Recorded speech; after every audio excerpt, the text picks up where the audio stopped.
Okay, guys, I just dropped off the Rominator.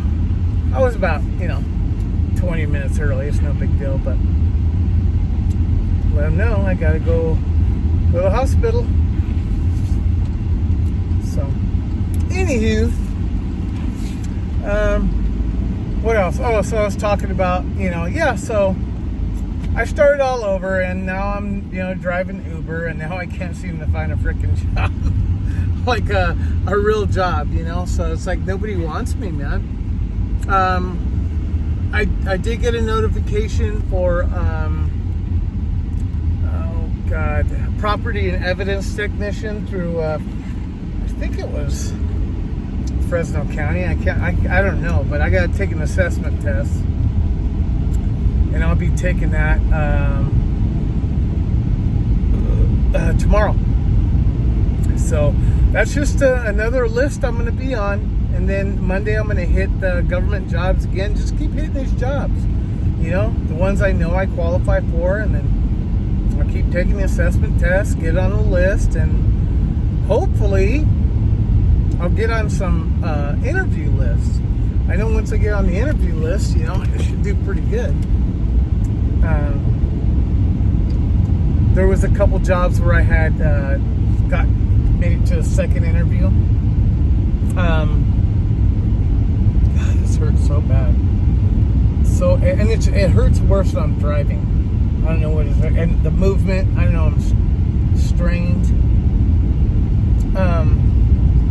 But anyway, so yeah, and I think the reason I didn't get the job, in all honesty, was the fact that I was missing 2 bottom teeth.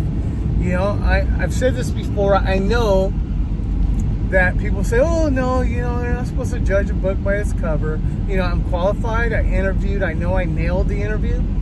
I mean, what else can it be but my appearance? A big old ugly guy, and I'm missing teeth. And then it just so happens, after those 2 were gone, they started hurting, and just like everything was falling apart.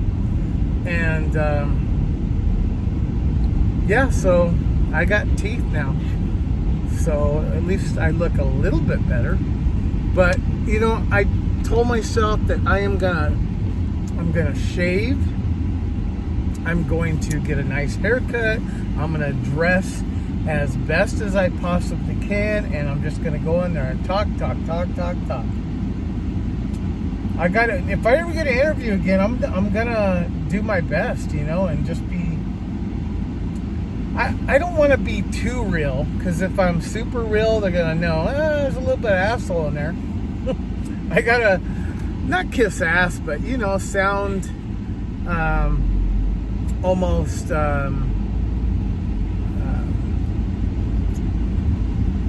with overzealous, with excitement and I got to put my best foot forward for sure, because, man, I haven't interviewed in a year. Yeah, it's been about a year now. And, I got new teeth now. And hopefully by the time I interview again, I'll have my permanents, where they'll feel more natural, they'll feel solid. Yeah, because I'm tired of doing Uber. I know I've said it a ton of times. It's really depressing me, but I'm doing my best. You know what I mean?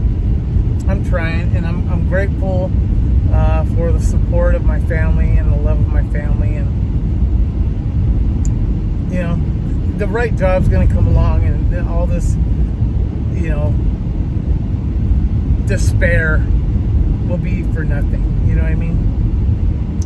I just got to be a little bit more positive, and you know what? It's like, I'm not gonna, like I said, I don't want to sell myself short, but I don't want to miss out on any opportunities. You know what I mean? Because if I get any kind of job, I know I'll work my way up. I've done that in every single position I've ever had. I've worked myself. I've learned the job. I've excelled. I'm a team player. I think I'm effective in both team and independent environments. You know what I mean? I like working alone. I can work alone. I've done it before, and I'm not afraid to ask questions either, because I want to make sure I'm doing stuff right. And there's always somebody that knows how to do it better. Those are the people you're supposed to talk to. Anyway. Alright guys, I got about a 10-15 minute trip to the hospital, so yeah. I may or may not be back. I might just see you tomorrow. Okay guys? I think I'm going to get something, a little bite to eat or something in the cafeteria or something too. So, anyway, when I see you again, I'm going to be a grandfather. Alright guys, bye.